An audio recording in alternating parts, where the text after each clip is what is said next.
You're listening to ThunderQuack Podcast Network.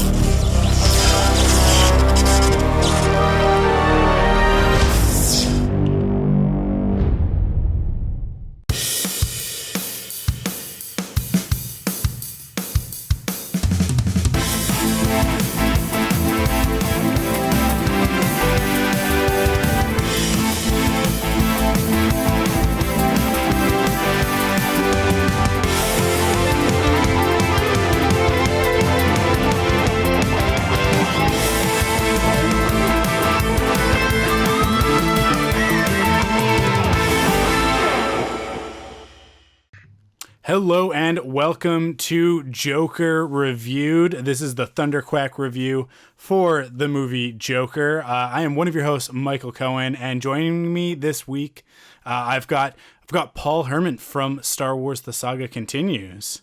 Yes, you have me, and you also have my beautiful and lovely and talented wife, Morgan Hermann. Hi. Hello.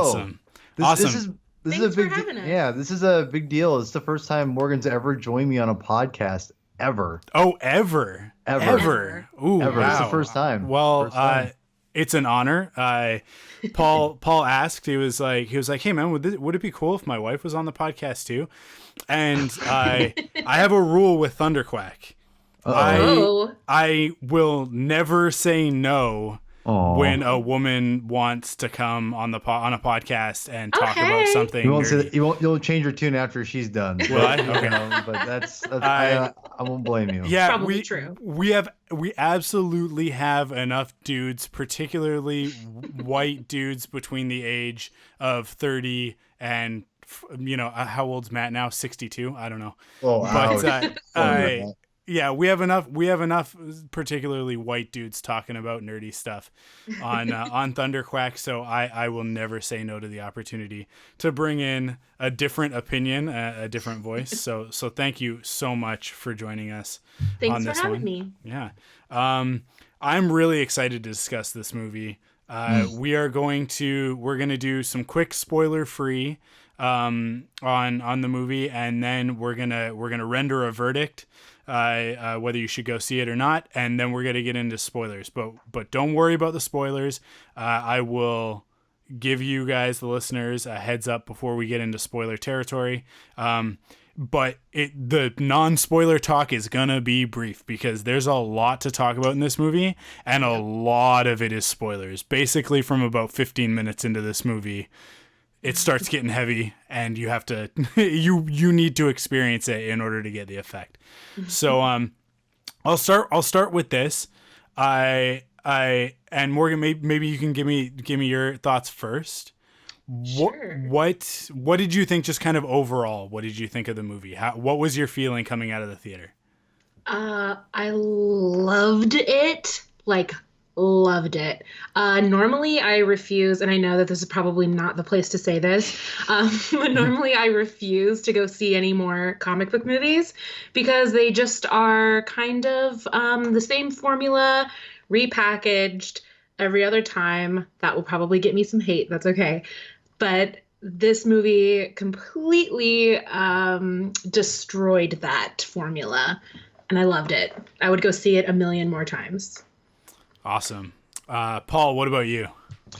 Well, I like my wife, I love this movie, and like she said, I don't bring her to any superhero movies anymore. The only movies she actually will go see with me that aren't artsy or something that she wants to see are Star Wars films. And I'm very grateful for that. She's a bigger Star Wars fan than she'd like to admit, I'd say. She always shakes her head at me, but she likes it and doesn't want to admit it. Yeah, but anyway, you know what? You and my wife would have a lot to talk about on that, because yep. Crystal is exactly the same. It's like, oh yeah, no, Star Wars, okay, I'm not really that into it. And then when when she was pregnant with our first daughter, we were coming up with names, and we had already settled on Kara, obviously named after Supergirl, and she goes, what about Kara Ray?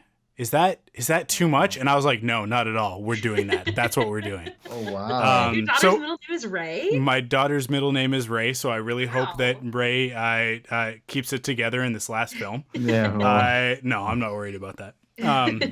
But yeah, so Yeah. so Morgan is, I don't bring her to this stuff very often. But that being said, when this movie was announced and I knew Scorsese was a producer on it, I mean, he was actually attached. There was rumors that he was attached to direct it at one point, but he ended up just being a producer with Todd, and Todd Phillips ended up being the person directing it, and Joaquin was attached to it from the start. And so I knew immediately when this was announced that it was going to be it was a movie that I know Morgan, my wife, would want to go see because I knew it was going to be a different kind of thing. So yeah, so I made sure I brought her with me, and yeah, I loved it. We both loved this movie. We both wouldn't shut up about it on the way home and debating about it and all those wonderful things. And yeah, I love this movie. I don't think you can go wrong with it. It's got a lot of unnecessary hate from the media, which I'm sure we'll get into a little bit. So, but yeah, I think ignore the media, go see it for yourself for sure. Yeah, I agree. This is what I've been saying to people.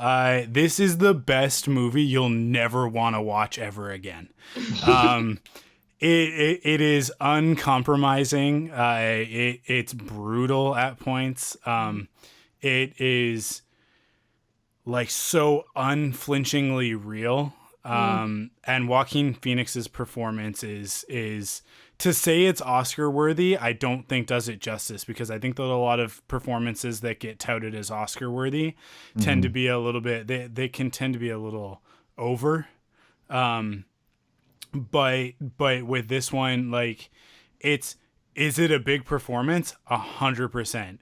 Is that what makes it a great performance? No, it's the understated moments. It's the subtlety with which he executes on a lot of this stuff.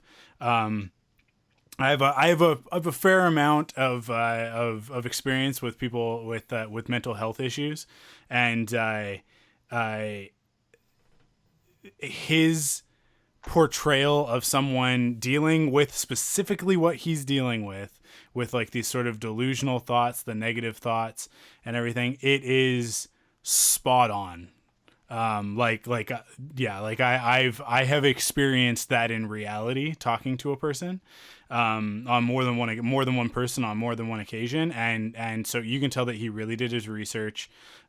He really, wanted to, it's so weird because it's the Joker, which is such an arch character by nature, but he really wanted to, I think, respect the subject matter and the message, and the people that this story reflects, even though it goes to some heightened places, being that it is the Joker. It's grounded in such a reality that that to me is what made it so uncomfortable to watch. Is that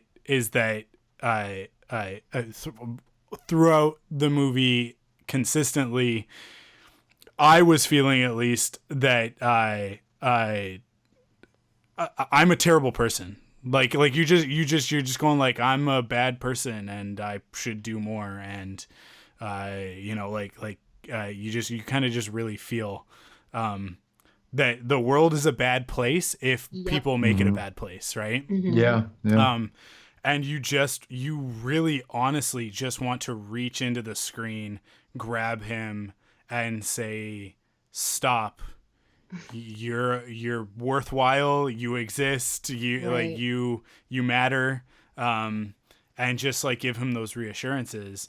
But obviously, it being a narrative story, you cannot do that, and and you're just along. It's like a roller coaster ride that you kind of want to get off, but you're strapped in. It's too late. Like you paid for the ticket, you're in the seat, the bar is down, and you just got to ride it. You just have to ride it until it's done. And you see where it's going. You see all the crazy twists that are about to happen, and you're like, oh no. Yeah, it definitely, even though there are many things that are telegraphed way in advance, and some of that stuff is a little bit predictable, I constantly say, like, I don't care if a movie is predictable, as long, like, tropes are fine as long as you execute them well, or you take a trope and you show me that trope in a way I've never seen before. Right. And I mean, it's not even necessarily either that it's like super predictable from the beginning. It's like you're sitting there and you're like, oh no, like you see how things are devolving as time goes on. And it's like, this cannot end well. Yeah, there are definitely points in the movie where you're like, it's like a point of no return where you go like, well, I really don't know if anybody can help this guy now. Like the world has kind of shown itself for what it is, and he's definitely gonna make people know what that's about. Cool. I mean, like, I don't know how much more we can even talk about without getting into spoilers. Like I said, it's gonna be brief. I think it's a great movie. I caution people that going into it, if you haven't seen it yet and you were waiting for this review, which I don't know if there was anybody out there that was, but if you are going into this movie, understand you are not going to have a good time, but you will appreciate it, and I think that that's my biggest takeaway. I definitely say see it. Especially if you're a comic book fan, especially if you're a Batman and Joker fan, go see this movie and see it on a nice screen, because the cinematography is mind-blowingly good. Just the color quality, the framing, the like the motion, and there's one moment in particular that we'll get into in the spoiler stuff, where the camera just does some stuff that normally it's rule-breaking stuff that you're like, wow, that's a little bit cheese in another context, but in this movie it was like, it was very well executed. So yeah, I say go see it. Paul, what about you? Yeah, I say go see it. Yeah. Cool. Morgan? Definitely go see it. Awesome. Cool. With that, if you have not seen it yet, I would say stop listening now. We'll be here when you get back. Yes. Go see this movie. And then come back and listen to the spoilers. But you've been warned. We're about to go into full spoiler talk. So let's get into it. So one of the things that I'm seeing from some of the spoiler reviews are ideas. There are a couple of people who are like, well, that's a little bit of a leap in logic, and I hate that kind of talk, because it's always like, you're watching a movie, there's going to be, it's a contrivance, it's a story. Like, there's going to be a little bit of that. Also, we're cramming the Joker into the mold of a Scorsese style, like, Taxi Driver film. Yeah. There's going to be a couple of places where the shoehorn comes out, right? Mm-hmm. But to me, I think that those complaints are, I think that's people looking for things to be critical of. I think this film's a masterpiece. Like, I talk about it. I have a term for it that I use on the ThunderQuack podcast when I'm talking to Amanda, and they're perfect 10 movies. And so the list is like the original Star Wars, Ferris Bueller's Day Off, Ghostbusters, like movies like that, right? The Shawshank Redemption. It's like, these are perfect 10 movies. Are there things in them that are like, are there plot holes? Are there weird performances in places? Are there bad special effects sometimes? Sure. Is there anything that needs to change in a movie like that? No, it's a perfect 10. Like you just leave it alone. It's a masterpiece. This movie to me is a perfect 10.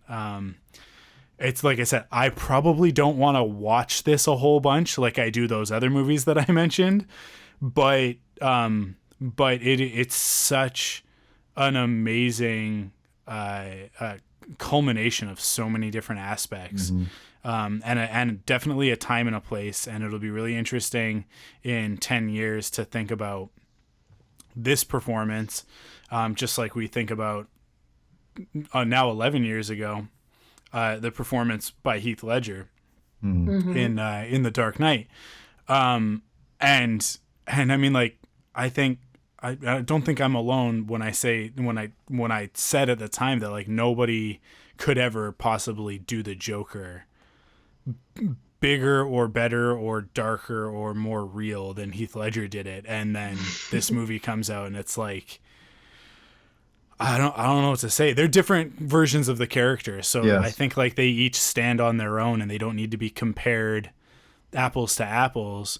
But those elements of that Heath Ledger performance that I thought like, well, that's once in a lifetime. I'll never see a Joker performance in that vein ever again. Like the next time I see Joker on the big screen, for sure, it'll be going way back the other way, right? Like it'll be like Cesar Romero.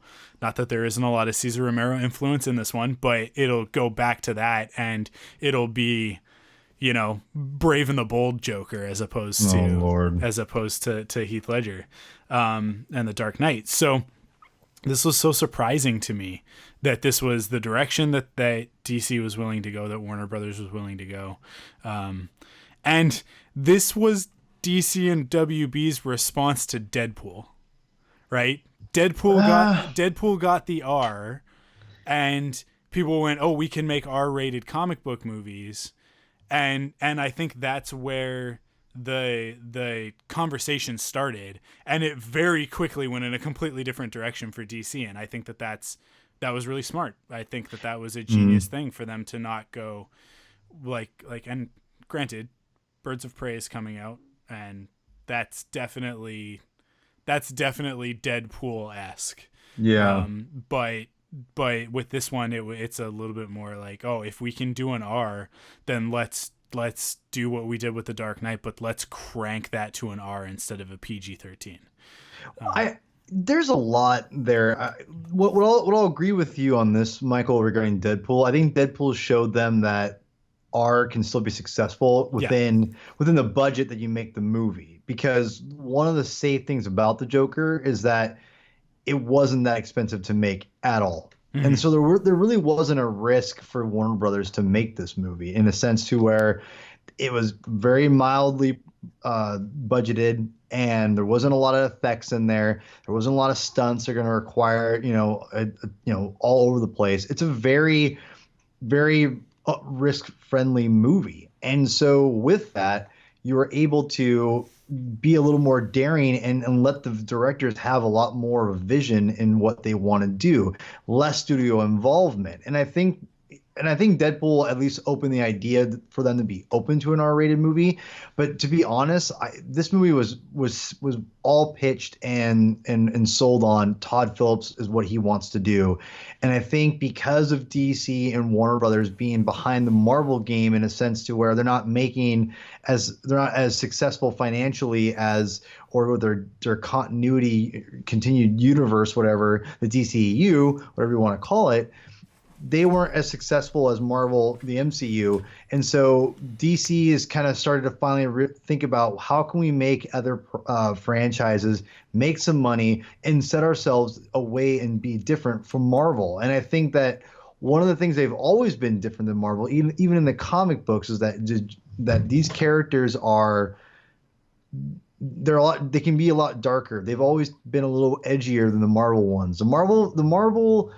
The Marvel characters have always been a little more down to earth, but I think that the DC characters, like the Batman characters and whatnot, they've always had edgier stories. Like when Alan Moore first got into business, he was obviously in DC and doing Swamp Thing and things like that. DC's always been a little ahead of the curve regarding that stuff. And I think with Warner Brothers and DC Entertainment, they are kind of the same way with films right now. They're kind of realizing, you know what, we don't have to have a continuity, continued universe. We can have separate films. And I think I remember I was one of the first people out there saying this is a brilliant move for them, because they're going to show everyone we can be different than Marvel. We don't have to do a shared universe. We can do our own thing. And I think that what we're seeing the fact that you're letting an artist do his own thing, and you're seeing the benefits of that. It's granted, it's a Joker, the most recognizable, enemy comic book villain ever. But at the same time, it's it was had zero interference with the studio as far as we know, as far as major interference, and look what's happened. It's been very, very successful. So there's a lot to me that this movie is so good because it is an art house film in my opinion. That is, I know my wife glares at me when I say that, but it is. This is an art house film. The only difference is that it's made by a major studio and it's about a very well known character. If you would have made this about anybody else, it wouldn't be, it'd be more considered more of an art house film, period. And I think that you got to look at it as what it is, and it's a very self-contained story. And again, it's doing something by itself because as you might know too, Michael, I know you're a comic book fan as well. The Joker's origin is not necessarily a set thing in the continuity of DC Comics. He's got a loose origin from Alan Moore and the Killing Joke. This is totally different. And the Batman '89 origin, totally different. So there's lots of different things involved in this movie as far as its origin and whatnot. And I love what they did. I actually love this origin of the Joker. I love everything they did. And one thing I'll touch on that I thought was interesting, we talked about mental health and whatnot. What I love is that his laugh is something that he cannot help at first. So we all know that the Joker has this cackle and he just laughs all the time. And we find out in this that Joker has no choice. That is something that he cannot help. He just laughs for no, as a reaction to situations and to what he's feeling at the time. And that is, I thought, was really, really brilliant. And just giving the idea of why this guy could just kind of just throw that cackle out wherever he wants. He already has it built into him. He already has this built-in reaction to laugh at everything. So think of that as a psychological level. That's really fascinating that he probably is, again, it can morph into thoughts and whatnot too. So I love that idea. And the fresh ideas they have with the movie is just great. So yeah, I just kicking it off with that. I love that. Yeah, I absolutely, the choice to make that an involuntary thing, and like you say in the beginning, involuntary, and as the story goes on, we see him embrace it, and that's kind of towards the end. It's not involuntary as much as it's just him, and it's I think it kind of culminates in the moment. When it's there's the joke. I think maybe it's just written in his book. I don't even remember if he says it or not. Where it's like the funny thing about having a mental illness is that people want you to act like you don't, right? And that's like, that to me is, I really love it when a filmmaker can really slyly put the thesis of the film into the movie itself, so that you can. So that it's not obfuscated, right? Like it's right there. You just have to be paying attention. And this is a prime example of that, because to me that is the thesis of this movie, is that the world is telling him that there's something wrong with him, when it should be helping him, right? But instead, at every turn, everybody says, you've got a problem. Well, what's your problem? Like, hey, what's your deal? And I think there's the great moment early on in the movie with the woman on the bus when he hands her the card, and the card says, "Oh, I have a condition. It causes me to uncontrollably laugh." And she sees it, and you can tell, like, oh, she gets it, but the compassion still never comes out. Right? Like she kind of just grits her teeth and bears it for the rest of the bus ride.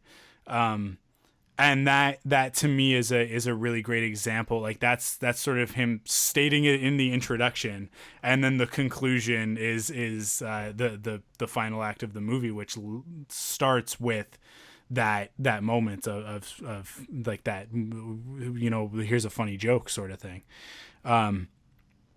So yeah, I really love that the movie is that clear about it, because usually movies like this are very, obtuse about that kind of a point, right? Like like filmmakers, I think oftentimes think they're trying to be really clever, and it's like, oh, I'm gonna put and then you find out, like, people are like, oh, this is how I interpreted it, and then the filmmaker goes, that's not it at all. And it's like, well, if that's not it at all, then you messed up. Like, the movie didn't work, because I should know by the end of the movie what your point was. But Todd Phillips nails it, because by the end of this movie, you totally understand. And there are several points that I think that he makes, but that one specifically, I think being the key to it. I would say that this is actually absolutely a scathing criticism of society without care or compassion. There's the part where he's sitting with his therapist, and he says, my whole life I've been looking for some kind of recognition that I exist. And, she skips it without missing a beat. Mm-hmm. And he's like, I'm crying out for some kind of recognition, and calls the system out for not listening to him and not stepping in to help. And they, all the social services are cut in the film, and it's, of course you're going to have violence created from an ill society like that. I think it's very clear about the critical nature of the society we live in now, even. Yeah, that is, so that's one of the criticisms that I've heard from a couple of people, is this idea that like,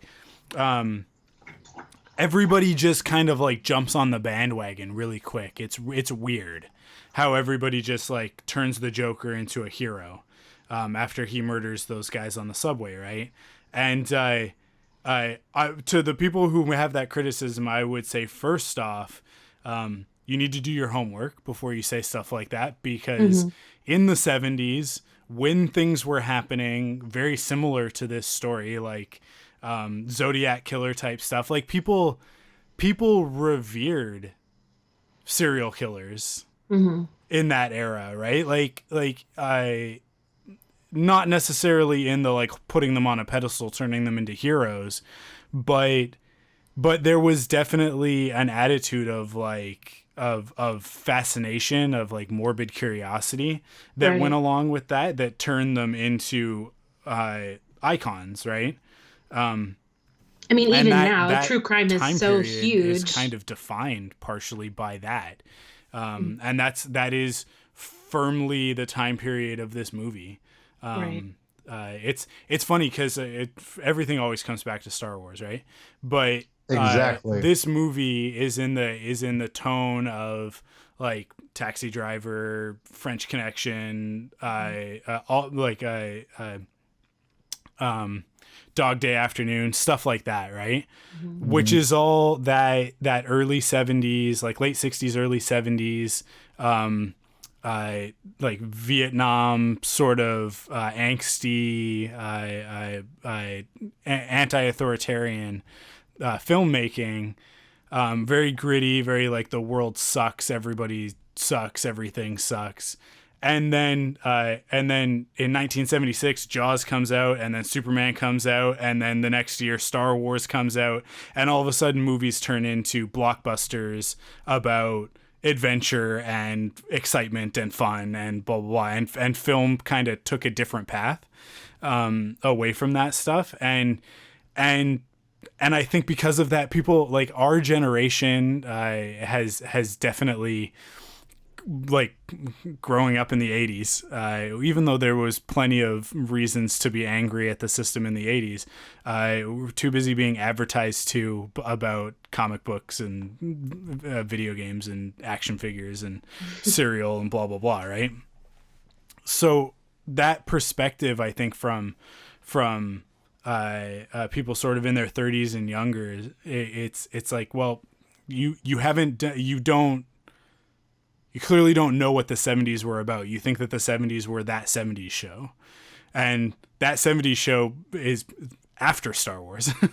So it's in that part when things started to kind of change and turn around, and people, especially in America, started to get a little bit of hope back in their spirit. But there was a dark period in the late 60s and early 70s, especially in cities like Chicago and New York and places where crime was kind of running rampant. And that's the backdrop of this story. So for the Joker to come along, the eat the rich thing, all of that aspect of it, I think is actually very real. And where we're at right now with society is a little bit disturbingly real. And I think that might be part of the reaction, is that people don't want to confront the reality that we are right now in a spiral that could lead back towards a period like that of disenfranchisement and obviously like social services are being cut, and there are a lot of problems with the way that the government is treating marginalized people, and to act like that's not part of this film, I think is a little bit naive, and it's a little bit putting your head in the sand, right? Like this movie is of a time and place, and it was made now for a reason, right? For the exact same reason that the Marvel movies are really successful. And it's because people are trying to escape from that with Marvel movies. But Todd Phillips is like, hey, Marvel movies are fine, but let's hold up the mirror and just reality check where we're at right now. And if this makes you uncomfortable, you need to ask yourself, why are you uncomfortable watching this movie? Right. So one of the things that struck me the most in this movie was the symbolism that, I mean, is employed throughout. And I saw the coworker, I forget the guy's name, but he was the coworker that gave him the gun. And when he, gives it to him, he actually says, "I'm not supposed to have a gun," and gives it to him anyway. And then, I mean, I think it's kind of a symbol of the society now, right? Like make these guns available readily. And I'm not trying to get political here, but then, and we're surprised then when violence is done back onto the society that provides these things. Yeah, absolutely. Never be afraid to get political on ThunderQuack. It's one of the things that Amanda and I do the most. I think. Okay. So don't worry about that. If you have an opinion, feel free to share it. There's a lot of that, and I think one of the interesting things, and we're usually talking about comic book movies, sci-fi, fantasy, and that sort of stuff on ThunderQuack. So we talk a lot about the idea that you can tell stories in genre that you can't tell in a straight drama, right? This movie definitely rides the line of genre. It isn't. I don't even think it ever fully moves into genre territory. I think it stays on the side of drama. It's just our context of this character that bridges that gap. But without that, I mean, like if the Joker didn't exist and this movie came out and was exactly the same, people would be like, that is a terrifying horror film, right? And I think like that aspect of it is what allows you to sort of get into the like I said, holding the mirror up and looking at it and going, how is this reflected in our society right now? And the gun stuff, I think, is perfect. It's a perfect thing of like, he's not supposed to have a gun. He's been in a mental institution. He's on medication. He knows better, and yet he takes it anyways. And what a commentary on I mean, like stuff that happens every day. It seems like right now. But I would say that Gotham is the biggest supporting character in the movie because it represents the society that this whole commentary is on, and why he has to have a gun in the first place. Yep. And that's one of the things I appreciated about this movie so much, is that Gotham is that character. It's even grimier than the Nolan trilogy and the Tim Burton films, and obviously grimier than the Joel Schumacher movies. But that's why I love what they've created so much, is that they created a very, even more realistic Gotham, that it's rotting from the inside out. And you see that on screen. You see it in the people, the day-to-day things that they all do. And the fact that, again, he has to get a gun, even though he knows it's wrong, he still takes it. And that's why you have these business people basically messing around with him, beating the crap out of him. He has to defend himself to, obviously, to extreme measures, but defends himself against these people who are rich and they think they can do whatever they want in this Gotham society that's either you're running in the mucks and running the stuff that way, or you're running the stuff being rich and powerful. There's no in between. It's either you're one or the other.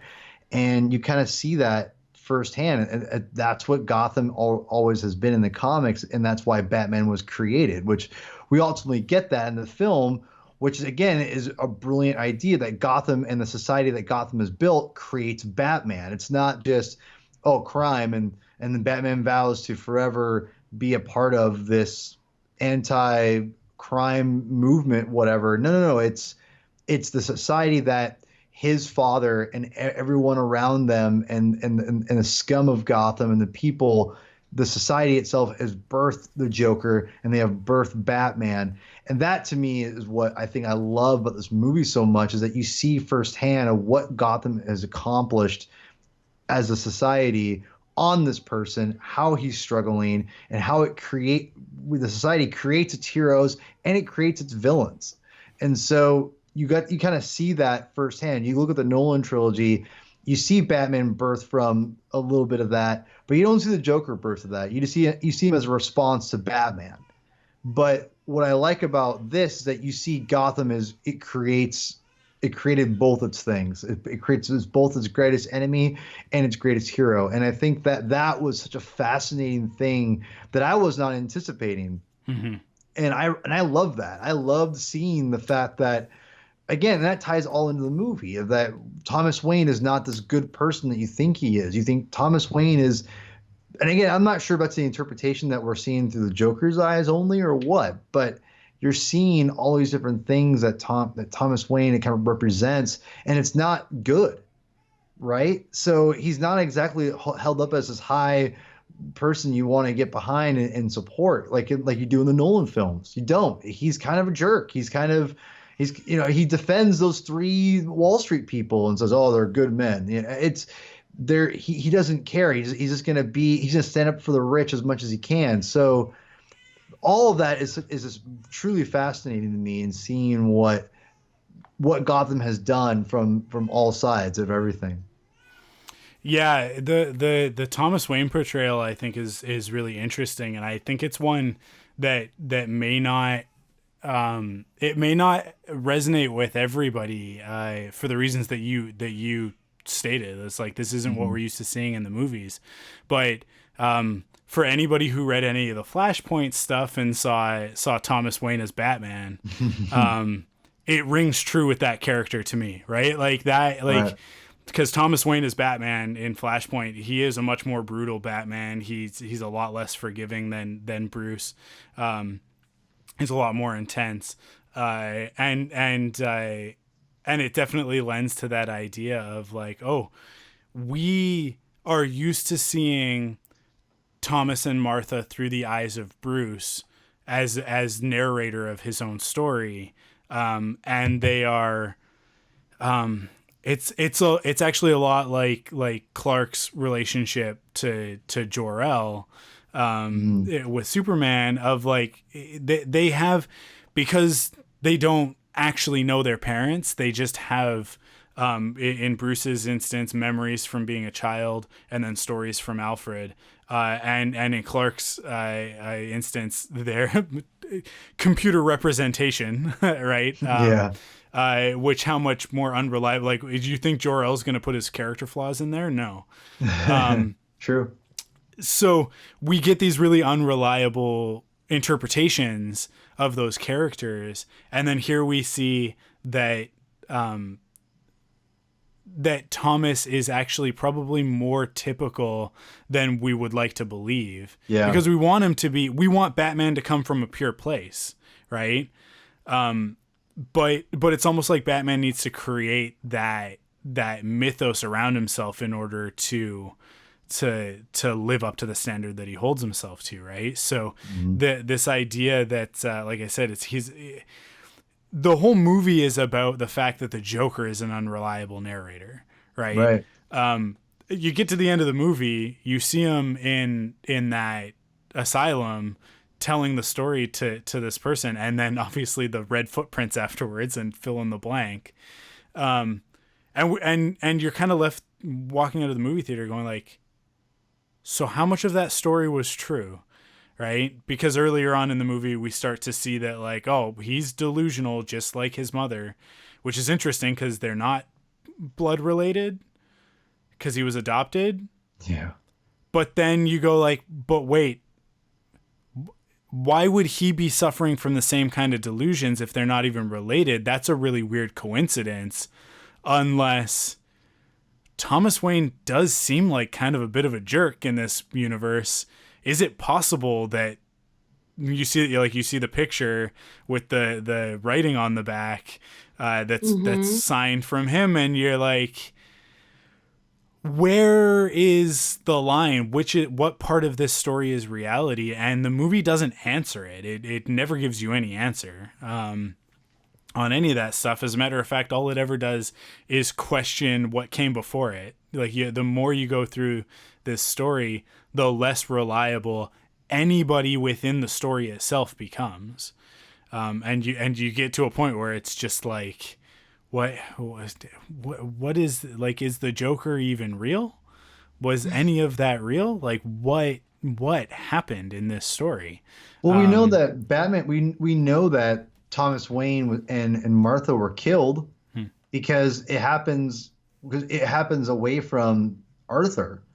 So at the very end of the movie, he's walking, or he's out with the mob, or they're driving around in the cop car, and then you see the Waynes go, and then that guy with the clown mask follows him, and he kills the mom and dad. So we know, and that's the one thing I would say is that it definitely borderlines, obviously, on what is real and what isn't. But I kind of feel that it really does tell us what's real, because he does cause his whole reaction to Murray on the TV, and then being taken, and then the accident, and all those people praising him, and then the killing of the Wayne family that happened off screen. That was all a result of him on TV and driving and through back to the police. So I kind of feel that you're right to an extent. Like the very end, I think is very ambiguous to what happened with the red footprints. But again, we can read that into reinterpretation. But to me, that's signifying that this guy is getting out, because you see him running around everywhere at the end. So, which again, it goes back to what I want. I want more stories with these people. Maybe I'm holding on to that, whatever. But I definitely feel that, yes, there's a lot in this movie that you don't know what is real, but I do think that most of it, I'd say like 80% of what we see is real within itself. Sure. If that makes any sense. Yeah, absolutely. I agree with you. I think the stuff that we kind of understand to be canonical, I don't mean canon in the sense of like it's part of the official story, but like canonical in like the very biblical sense of like, canonical stuff is the stuff that's the most important. Almost. It's the core of the story. So yeah, seeing that stuff with Bruce's parents being murdered in front of him and all of that is definitely it gives us elements of it that we know are true. I agree. I think that you can look at it and go, well, that definitely happened, that definitely happened, that definitely happened. But then there is a lot of it that's still like, true. Yeah. Did he have that conversation for real? Did it go the way that we saw it? Did we just never see the other side? Like, that's why I think it's a fascinating movie. And I think it nails the mental illness aspect, because, to go back to the roller coaster analogy, like you are locked into his brain for the 2 hours and 5 minutes of this movie. And I think that's what's resonating with people, and that's why people are feeling uncomfortable, because this is a reality that I think that a lot of people don't they aren't confronted with on a regular basis. And so to be confronted with it, I think is difficult for anybody who's never really had an experience with someone with a mental health issue, right? So yeah, I don't know. I hope that my biggest hope from this is that it kind of opens up dialogue around stuff like that, and that people don't just dismiss it, and that it enlightens at least a few people out there, that like there are real people who struggle with these kinds of thoughts in the world. And thankfully we do have a lot of support systems that stop it from going to where it goes. But also, and I mean, I'm speaking from Canada, so it's a little bit different up here, but even up here, we have some of the same problems that they have in the States, with guns and mass shootings and stuff like that. Like it I don't think anyone's immune from it, really. Especially when you don't support that sort of a system. That is kind of the moral of this movie. I mean, again, he states it in the film when he says, well, what do you get when you cross a mentally ill person with a society that turns its back on him, or whatever he says, and then you get exactly what you deserve, and then kills Murray, right? Like that's exactly it. So yeah. Any other thoughts? Morgan, I'm sure you have something. I mean, I have, well, I don't know. I think I do feel like, and I don't know. I mean, I think, and this is just speaking from my own like experience here, but I mean, things are bad, and like you said, this movie was made at this time for a reason. And I know a lot of folks were freaking out about the fact that this would be a sympathetic portrayal of someone who's very violent and who commits atrocious acts. But again, I think really it's really about, I don't know. I saw this as a nature versus nurture movie.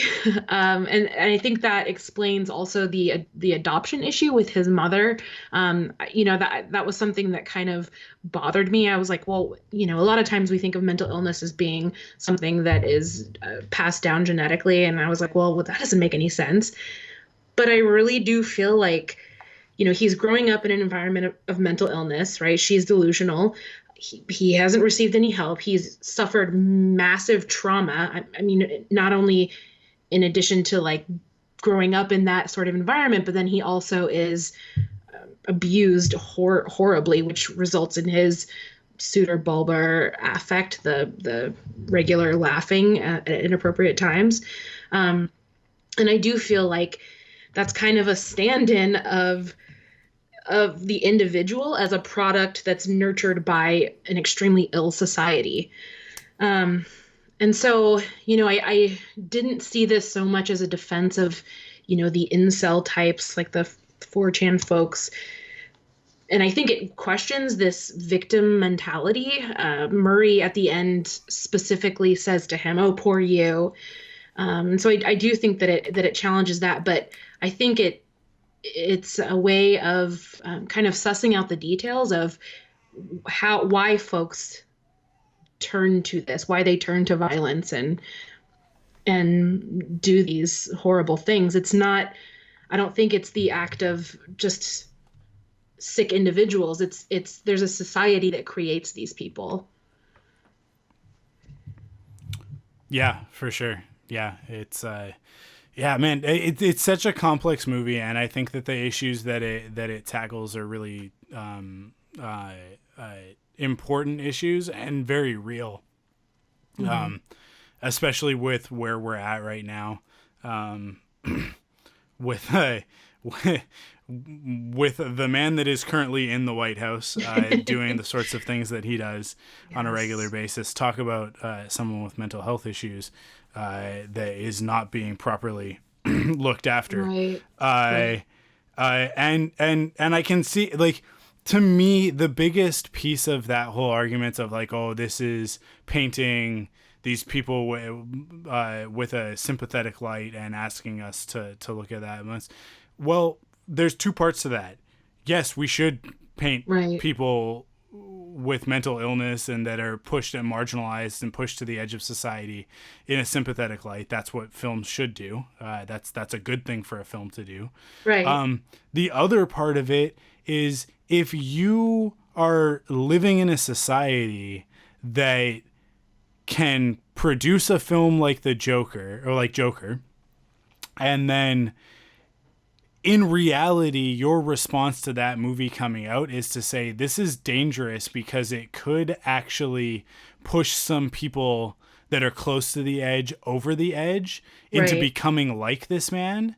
The Joker's supposed to be fictional, right? He's a supervillain, whether he has superpowers or not. He's supposed to be a heightened arch representation of the darkest parts of humanity. If we live in a society that actually allows for that to be a reality, that's a gut punch and a reality check, and that says that there's something really wrong right now. That instead of going like, you're right, that's a problem, we should definitely do something about that problem, people go, we should probably ban this movie. That's the right. I mean, that's the art right imitates. response. Oh, sorry. Yeah, go ahead. No, go ahead. Art imitates life. It doesn't create reality. So it's a reflection of the society. It doesn't cause folks to do that kind of thing. I don't know. I had a problem with that. Yeah, definitely. I'm sorry, Michael. I had a huge problem with how the media tried to really sabotage this film. Yeah. And it was weird because I think all of us a lot of us anyway, are trying to be sensitive to a lot of people's feelings and whatnot. And there's, I think we as people are trying to get better at that. And I know some people out there don't like the fact they're being sensitive to different things and being more harmonious, if you will, to everyone. But at the same time, it feels that anytime there's a semi-controversial idea, that there's some people out there that are going to attack, and the media really tried to kill this movie on sight. It really did. And I was a little surprised by it because it felt that the same people that the movie that was kind of aimed for, the people that loved film, they started attacking it, saying, oh, this movie is going to set people the wrong way and blah, blah, blah. And that kind of snowballed. And all these people jumped on this whole white incel thing. And again, I just didn't understand even before I even saw the movie. I'm thinking, and I had no idea what it was about, but I'm like, you haven't even seen the movie yet. You're just judging it by these other critics who've seen it, who may have said a few things, but now people are taking it to a whole nother level. And then the movie comes out, and even though there's still people still talking about it, but it's not even near as bad as right before the movie came out. Everyone's saying, oh, incel this and incel that, and my friend Andy from Holy Badcast made a tweet, and he said, basically the media is they thought that they could say incel so many times it might conjure up some controversy and really cause like this show everyone that how much this movie is wrong if they say the word incel enough. And that's what it really felt like. And after the movie came out, it died down a lot. And it's just, to me, granted, you have like the CNN trying to post these articles saying Joker is this, Joker is that, and I feel like it was written before the movie came out and thinking they're just going to capitalize on this backlash from Joker. Yeah. And I think it's like makes them look stupid because the movie's not about a white incel who can't get what he wants. This movie's about mental illness, what we've been talking about, and the society that he lives in. And it's just so ridiculous that people jumped on this before the movie even came out. It's just, it's ridiculous. Yeah, well, I agree. I think that there was almost like they thought that like conjuring Beetlejuice if they just said incel 3 times. That that somebody would show up in a movie theater with a semi-automatic rifle and they'd all have a really great 24-hour news cycle. And that's probably a very cynical, jaded thing to say, but I do think that there are people within news media, a very specific, very small subset of the news media that do actually like wake up every morning hoping for something that they can put on their front page and they don't care who gets hurt. Right. And I think that some of the fervor around this movie was caused by people who have that kind of mentality, who are like, they wanted to conjure a theater shooting. And I think especially because The Dark Knight, there was the shooting in Aurora and all of that. I think that and they tried really hard at that time to tie that to the character of the Joker and to Heath Ledger's portrayal. And ultimately, like, they ran with that story even after the shooter said that it had nothing to do with the character and was just simply like, it was a movie. He wanted to shoot people in a mass. Big opening. A lot of people in one place that you can predict, right? So I think like there were really people within this group talking about it, and this stuff snowballs. So it's like I say, it's the core. It's the people who got this started and ran with it and tried to turn this into a story. That Fox News aspect of it, it's like they want to craft a narrative in order to keep people at a fever pitch, right? Yeah. Mm-hmm. And so they're always looking for the next thing. What's the next thing that we can get people all riled up about that we can ride for the next 7 days, right? Yep, exactly. And they saw an opportunity, you kind of have to look at it and go like, they were waiting for somebody to walk out of those early screenings and say something about somebody who was going to shoot something. And the second that happened, they jumped on it. And so I don't even I think that the critics who walked out and said there's maybe a little bit of this thematically running through it, which I think is a stretch. I think it's a real stretch. Absolutely. But I can see how somebody would interpret it that way. I don't even blame them. I think that they were walking out with their impression of it, and who knows what experience they went into it with that made them see it in that light. But it's the people who then turned around and took that and cranked the volume on that speaker up to 11 and then broke the knob off, right? And that's the hard thing. It's the hard thing with movies like this. But to me, it's no different than when we talk about Marvel movies and we talk about the whole, Steven Spielberg will come out and say, I think superhero fatigue is right around the corner. And it creates an echo chamber effect. And then all of a sudden it turns into a story. And ultimately, I think that ends up actually being a positive for those movies. I think this story around Joker ended up helping the box office this weekend, because I think that in the current climate that we're in, I think a lot of people said, you know what, I'm going to go see this movie. I don't care. Like, I don't think that that's what this movie is about. I don't think that that's what our world is. I think that I can go see a movie and just enjoy it. And people who probably already wanted to see the movie, I don't think that motivated anybody to go see it. But I do think that it got people that maybe would have downloaded it off their butts to go see it in the theater.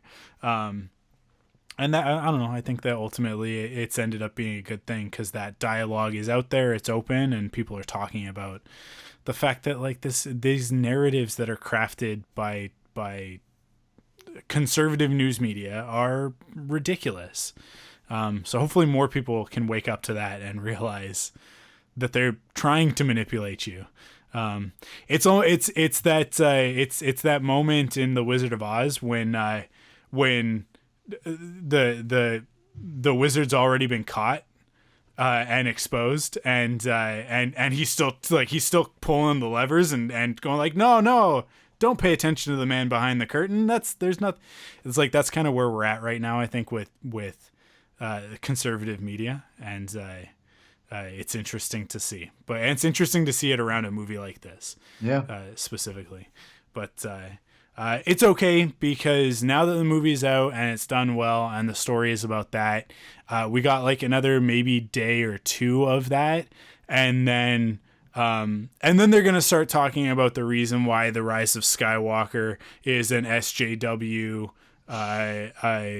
dog whistle for anti-Trump sentiment or something. I don't know. Like they'll create something based on a trailer that we're hopefully getting on Monday. Yes. I hope so too, Michael. I hope so too. Yeah. Awesome. I think we could talk about this movie for a very long time, and I think we probably will be within the ThunderQuack sphere for a minute, but that's it, I think, for this specific conversation. Thank you guys so much for joining me on this one. It was a really good one. I hope that people enjoy it. Yeah. And listen. Thank you. Of course, if you like what you hear, you can support us by heading over to patreon.com/ThunderQuack and kicking in your monthly pledge of support, and get some cool rewards. Like you get exclusive access to the ThunderQuack podcast, which has been on hiatus because I don't know if the mics picked it up, but my 2-month-old daughter is in the other room, and she was crying for a minute there. So I've been a little preoccupied, but Amanda and I are gonna get back into it. Arrow is back next week for its final season, and so there will be some exclusive stuff on that feed around Arrow, but really, when I say exclusive stuff around Arrow, I mean Amanda and I will record conversations about things that are not Arrow related before we actually record Quiver. And that stuff will be on the ThunderQuack feed until January, when we will officially relaunch the ThunderQuack podcast full time in its new format. But even if we're not putting out new content, the great thing about Patreon is that if you throw in $1, you get access to the entire back catalog of the last 4.5 years of exclusives. So, and that goes for all of the tiers. So if you go up to the $5 tier, you get all of the $5 stuff. If you're listening to the audio version of this, that means that you already supported us at the $5 level, and thank you for that. I appreciate that. The other way to support us is by heading over to store.thunderquack.com to pick up some merch. And we've got some cool stuff over there, so check that out. And of course, go to thunderquack.com to see not just the ThunderQuack podcast, but all of the other great podcasts in the ThunderQuack network. For example, Star Wars: The Saga Continues, where you can hear Paul talk about Star Wars stuff on a regular basis. So you can hear his hot takes on Star Wars over there. Very hot takes. Yeah. And of course, you can also listen to me talk about Star Wars on Rebel Cells, the Star Wars animation podcast, which comes back this week as of recording. So Star Wars Resistance just came back. So Matt and I will be back with brand new episodes of Rebel Cells, closing out season 2 of Star Wars Resistance, and then next year going into the return of Clone Wars. So get excited about that. Other stuff that's cool that's coming up. This is the first podcast I've done in a while. Certainly the first ThunderQuack. So I'm gonna go a couple more things, and then we'll be out. But I keep your eyes peeled and your ear holes open, I guess, because it's a podcast. But watch our social channels and everything, because we will have content when Disney Plus launches, specifically for The Mandalorian. It's not. Plans are not 100% concrete, but I'll tell you one thing: it's going to take a heck of a lot to stop me from podcasting about The Mandalorian come November 12th. So stay tuned to ThunderQuack and all of the ThunderQuack channels to hear more about that when that happens. And with Disney Plus launching, there's going to be so much content on ThunderQuack that we may as well just start calling ourselves the Disney Plus Podcast Network, because that's pretty much going to be the next couple of years. But again, I'll say thank you to Paul and Morgan for joining me on this episode to review Joker. Thank you to everybody who listened, especially if you listened all the way through. And we'll catch you on the next review. Thanks for listening.